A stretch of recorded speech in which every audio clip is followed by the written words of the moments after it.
தமிழக அரசியல் களம் தேர்தல் நெருங்கிவிட்டது. பல மாற்றங்கள், கிட்டத்தட்ட பெரிய போராட்டத்துக்கு பின்னாடி காங்கிரஸ் கூட்டணிக்குள்ளார வந்துட்டாங்க. 28+1 எப்படி பாக்குறீங்க? ஆமாம், வேற எங்கேயா போயிருப்பாங்கன்னா கோவணத்தோட நின்றுப்பாங்க. மன்னிக்கணும் தப்பான வார்த்தையை சொல்றதுக்கு. ஒழுங்கு மரியாதையான ஒரு முடிவு எடுத்திருக்காங்க.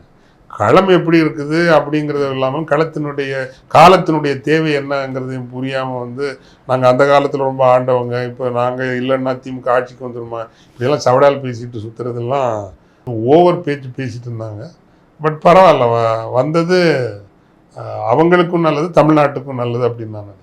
பெரிய போக்கு காமிச்சாங்க ஃபாதர். கிட்டத்தட்ட சோனியா, கார்கே, சிதம்பரம் எல்லாம் உள்ள பேசிதான் கொண்டு வரக்கூடிய ஒரு நிலை. இந்த நிலை ஏன் காங்கிரஸ்க்கு?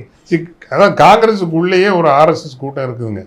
அதான் நான் எப்போவுமே சொல்கிறேன்ல, காங்கிரஸ் அந்த காலத்திலேருந்தே ஆர்எஸ்எஸோட வாடகை வீடு. சொந்தமாக பிஜேபின்னு வீடு கட்டி அவங்க தனியாக இப்போ ஆட்சியை பிடிச்சிட்டாங்க. அதே கும்பல் அங்கே இருக்க தான் செய்யுது.